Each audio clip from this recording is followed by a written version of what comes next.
너희가 고대 로마 서기 45년에 원로원 의원의 아내로 살고 있다고 상상해봐. 남편은 푸름에서 정무를 보고 있고 아이들은 가정교사와 함께 공부 중이야. 너는 저녁 식사 메뉴를 계획하고 있는데 갑자기 황실 근위병들이 집 문 앞에 나타나는 거야.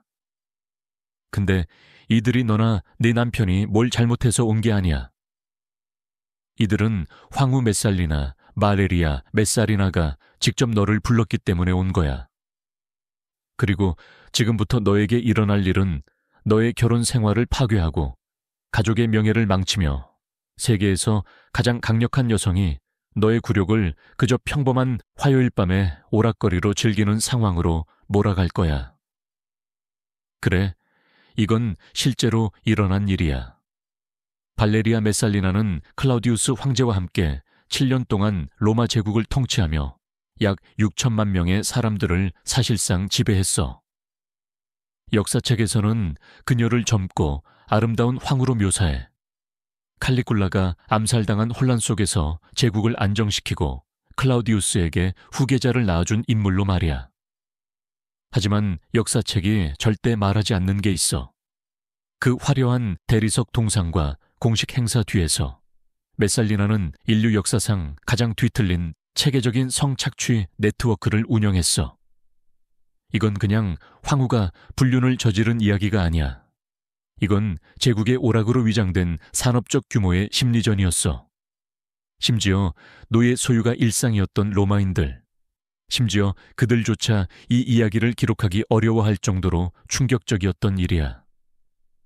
내가 지금부터 말하려는 내용은 로마 제국의 공식 기록, 당시를 살았던 역사학자 타치투스아의 목격자 증언, 그리고 황궁에서 발굴된 고고학적 증거에서 나온 거야. 이건 거의 10년 동안 로마의 심장부에서 운영된 시스템이야. 그리고 가장 소름 끼치는 부분은 메살리나가 무작위로 사람들을 착취한 게 아니라는 거야. 그녀는 로마에서 가장 권력 있는 가문의 아내와 딸들을 특정해서 표적으로 삼았어. 성적인 굴욕을 정치적 통제의 무기로 바꾼 거지. 그녀는 기록 담당자, 일정표, 수익 계산까지 갖췄어. 이건 완전한 비즈니스처럼 운영됐어. 이 이야기를 조사하면서 도저히 멈출 수가 없었어. 그만큼 터무니없고 충격적인 이야기야. 이 어마어마한 악몽 속으로 더 깊이 들어가기 전에 이런 어두운 역사 이야기에 관심 있다면 구독 버튼 눌러줘. 그리고 어디서 보고 있는지 댓글로 남겨줘. 채널 성장에 진짜 큰 도움이 돼. 자, 이제 다시 고대 로마의 가장 위험한 여인 이야기로 돌아가 보자. 이 이야기를 처음 읽었을 때 책을 내려놓고 그냥 멍하니 생각해야 했어. 메살리나는 황궁, 그러니까 로마 권력의 중심지 일부를 강제 매춘 네트워크로 바꿨어. 근데 이게 그냥 아무나 대상으로 한 게 아니야. 원로원 의원의 아내, 고위 관리의 딸, 즉 제국에서 가장 엘리트 계층의 여성을 대상으로 했지. 그리고 이걸 명예로운 일처럼 포장했어. 상상해봐. 너는 평범한 로마 귀족 여성으로 살고 있는데 메살리나의 부하들이 이른바 모집 명단을 들고 찾아오는 거야. 이건 무작위 방문이 아니었어. 그들은 모든 사람에 대한 파일을 갖고 있었지. 어떤 가문이 정치적 호의를 빚지고 있는지, 누구의 남편이 정부 직책을 필요로 하는지, 어떤 여성이 특정 고객의 취향에 맞는지, 심지어 여성들을 상품처럼 평가한 기록도 발견했어.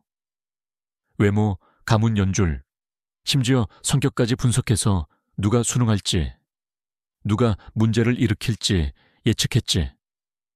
이 모든 게 관료적으로 운영된 거야. 일정 관리자, 고객 취향, 건강검진, 수익 추적까지. 사람을 완전히 재고나 럭셔리 카탈로그의 상품처럼 취급했어. 선발되면 어떻게 됐냐면 먼저 그들은 이게 황후가 직접 내린 특별한 명예라고 말했어. 너의 가족이 로마에 대한 충성을 증명할 기회라고. 거절하면 애국심이 없다는 소리를 듣고 남편의 경력에 해가 되며 아이들의 미래에도 나쁜 영향을 미친다고 협박했지. 황궁에 들어가면 너의 정체성을 완전히 빼앗겼어. 본명도 못 쓰고 가족 이야기도 못하고 존엄성은 전혀 남지 않았지. 그들은 너를 문자 그대로 황실 자산이라고 불렀어. 그리고 고객은 누구였냐면 정치적 호의를 원하는 정치인, 부유한 상인, 외국 대사들이었어. 이들은 원로원 의원의 아내나 고위 관리의 딸과 잤다는 이유로 프리미엄 가격을 지불했지. 이 여성들이 겪었을 심리적 고통은 상상도 안 가. 근데 여기서 더 끔찍해져. 메살리나는 단순히 매춘 업소를 운영한 게 아니야. 성착취를 오락으로 바꿨지. 그녀는 귀족 여성들과 전문 매춘부들이 참가하는 내구성 대회를 조직했어. 가장 유명한 사례는 메살리나 본인이 로마에서 가장 이름난 매춘부 신라 스카일라와 경쟁한 사건이야. 누가 24시간 안에 더 많은 남자와 잠을 잘 수 있는지 내기한 거야. 플리니우스 엘더, 필리니 디 엘더. 당시 실제로 살아있던 사람이 기록한 바에 따르면 메살리나가 25명을 상대해서 이겼다고 해. 하루에 25명. 관중이 지켜보는 가운데 벌어진 대회였어. 황궁의 특별 관람구역까지 만들어서 부유한 로마인들이 마치 검투사 경기를 보듯이 구경하러 왔지.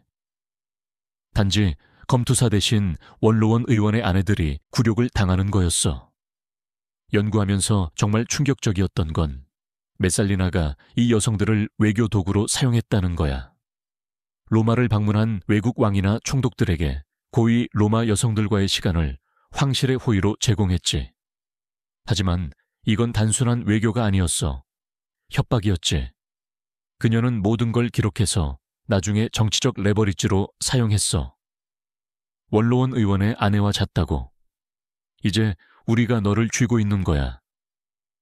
이 시스템은 제국 전역으로 퍼졌어. 지방 총독들이 로마에서 본 것을 따라해서 지중해 전역에 강제 매춘 네트워크를 만들었지. 이건 단순히 한 황궁에서 일어난 일이 아니야. 로마 제국의 운영 방식 일부가 된 거야. 가장 소름 끼치는 건 이 시스템이 여성들의 정체성을 얼마나 체계적으로 파괴했냐는 거야. 생각해봐. 하루아침에 존경받던 로마 귀부인에서 황궁에서 고객을 상대해야 하는 존재로 전락하는 거야. 로마 법은 아내가 매춘을 하면 남편의 명예를 유지하기 거의 불가능했어. 심지어 황실의 강요로 그렇게 된 거라도 말이야. 많은 여성이 이 일을 겪은 후 회복하지 못했어. 어떤 이들은 자살했고, 어떤 이들은 완전히 은둔자가 되어 다시는 공개석상에 나타나지 않았어. 그리고 그들의 아이들은, 그 치욕은 대물림됐어. 아이들은 어머니에게 일어난 일 때문에 낙인 찍혔고, 결혼 기회도, 정치적 기회도 사라졌어. 메살리나는 개인뿐 아니라 가문 전체를 몇 세대에 걸쳐 파괴했어. 이제 궁금할 거야. 대체 어떻게 이렇게 오랫동안 빠져나갈 수 있었냐고. 매춘 시스템은 시작에 불과했어. 메살리나는 성착취에 만족하지 않고 협박, 살인, 심리적 통제를 기반으로 한 그림자 정부를 만들었어. 강제 매춘조차 그녀의 범죄 제국에서 작은 부분일 정도였지. 강제 매춘보다 더 큰 범죄를 저지르는 사람이 어떤 사람인지 상상이 가. 메살리나가 시스템에 협조하지 않는 사람들을 어떻게 다뤘는지 말해줄게. 그녀는 안 돼 라는 대답을 받아들이지 않았어. 반대하는 사람들을 제거했지. 예를 들어 그녀의 계부인 아피우스 실라누스, 아피웃 시라누트를 보자. 이 사람은 스페인 총독이 됐고 메살리나의 어머니와 결혼했어. 모든 게 잘 돌아가고 있었지. 그런데 메살리나가 갑자기 그를 원했어. 계부가 자기 의붓딸의 유혹을 거절하자 그녀는 그의 살인을 계획했어. 근데 단순히 죽인 게 아니야. 그녀는 클라우디우스 황제가 직접 처형 명령을 내리도록 심리작전을 펼쳤지. 메살리나는 클라우디우스에게 가서 이렇게 말했어. 여보, 어젯밤에 끔찍한 꿈을 꿨어. 실라누스가 당신을 죽이는 걸 봤어. 그러자 그녀의 동맹인 클라우디우스의 비서 날치수스가 와서 똑같이 말했지. 폐하, 저도 똑같은 꿈을 꿨어요. 클라우디우스는 징조와 꿈에 엄청 미신적이었어. 다음날 실라누스가 일상적인 아침 회의에 나타났을 때 클라우디우스는 그의 등장을 예언의 확인으로 보고 즉시 처형 명령을 내렸어. 이걸 처음 읽었을 때 믿을 수가 없었어. 그녀는 황제의 종교적 믿음을 무기로 삼아 대리 살인을 저질렀어. 하지만 이건 단순히 위협 제거에 그치지 않았어. 모든 제거는 재정적 보너스를 동반했지. 누군가가 반역죄로 처형되면 그들의 재산은 몰수돼 재분배됐어. 누가 그 대부분을 차지했을까? 발레리우스 아시아티쿠스, 마레리우스 아시아티쿠스라는 사람은 메살리나가 탐내던 유명한 정원을 소유하고 있었어. 그래서 그녀는 그를 반역죄로 재판에 회부했지. 재판은 클라우디우스의 침실에서 열렸고 메살리나는 옆에서 지켜봤어. 완전 터무니없는 재판이었지. 그가 거의 무죄로 풀려날 뻔했는데 마지막 순간에 재판이 조작됐어. 메살리나는 로마에서 가장 비싼 부동산을 손에 넣었지.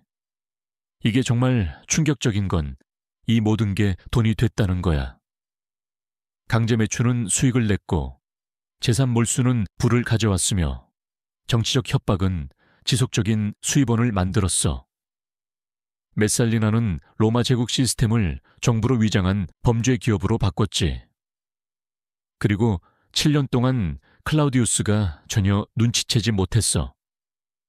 황제가 자기 궁전에서 이런 거대한 범죄가 벌어지는 걸 어떻게 모를 수가 있지? 이게 내가 계속 자문했던 거야. 이 이야기에서 정말 소름 끼치는 건 메살리나가 이 범죄들을 저지른 것뿐 아니라 그걸 정상적이고 심지어 멋진 일로 만들었다는 거야. 그녀는 모든 걸 적절한 언어로 포장했어. 여성들은 매춘을 강요당한 게 아니라 황실봉사라는 명예를 얻은 거야. 가족들은 협박당한 게 아니라 로마에 대한 충성을 보여준 거지. 아이들은 이런 게 당연한 세상에서 자랐어. 10대 소녀들은 자신의 몸이 결국 국가에 속한다는 걸 배웠고, 소년들은 미래의 아내가 제국에 봉사해야 할 수도 있다는 걸 배웠어. 그리고 이게 효과를 봤어. 가족들은 메살리나의 요구에 열정을 보이며 경쟁했어. 왜냐? 순응하면 보상이 따랐으니까. 정부 계약, 군사 지휘권, 정치적 승진. 저항은 사회적 죽음을 의미했지. 더 끔찍한 건 이 시스템이 로마를 넘어 퍼졌다는 거야. 제국 전역의 지방 총독들이 로마에서 본 걸 따라해서 비슷한 프로그램을 시행했어. 체계적인 성 착취가 지중해 세계 전역에서 표준 제국 정책이 된 거야. 고고학적 증거에 따르면 정부 건물의 특정 구역이 이런 활동을 위해 개조됐어. 이건 단순한 사건이 아니라 제국의 인프라 일부가 된 거야. 외국 외교관이 로마를 방문했을 때 여기서 원로원 의원의 아내들을 호스피탈리티 서비스로 이용할 수 있습니다. 라는 말을 들었다고 상상해봐. 이게 메살리나 치하의 로마 제국이었어. 성착취가 럭셔리 서비스로 포장된 거야. 이게 소설처럼 들릴지 몰라도 이건 모두 공식 로마 기록에 문서화돼 있어. 로마인들은 기록을 강박적으로 남겼어. 황궁 관리들은 모든 걸 문서화했지. 고객 일정, 수익 보고서, 피해자 프로필, 건강 검진까지. 이건 소문이나 선전이 아니야. 2000년 동안 살아남은 공식 황실 문서야. 바티칸 비밀기록 보관소에는 재정 기록의 일부가 보존되어 있어. 카피톨리 박물관에는 이 시스템이 어떻게 운영됐는지 보여주는 서신이 있어. 팔라티노 황궁의 발굴 작업에서는 이 네트워크를 위해 특별히 설계된 시설 개조 흔적이 발견됐어. 최근 황실 편지의 법의학 분석에서는 이런 활동을 주선하기 위해 사용된 암호화된 언어가 드러났지. 역사학자들은 이 작업이 얼마나 광범위했는지 계속해서 새로운 증거를 찾고 있어.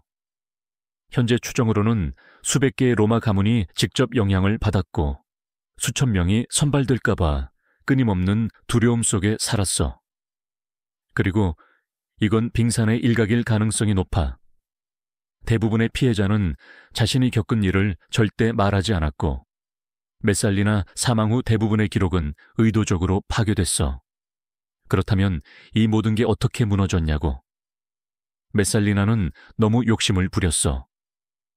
서기 48년 클라우디우스가 항구 점검을 위해 로마를 떠난 사이 그녀는 연인 가이우스 실리우스 가이웃 시리웃과 공개 결혼식을 올리기로 했어.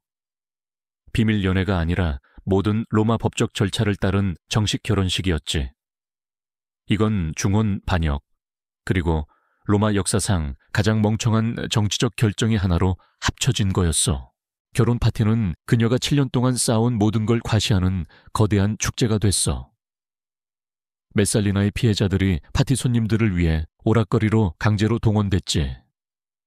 하지만 이걸 공개적으로 한 게 그녀의 치명적인 실수였어. 소식이 클라우디우스에게 전해졌을 때 심지어 그도 더 이상 무시할 수 없었어. 메살리나의 조언자들은 그녀가 끝났다는 걸 알았지. 그들은 그녀가 몇 년 전 살인으로 빼앗은 루쿨루스 정원에서 그녀를 처형하라는 명령을 내렸어.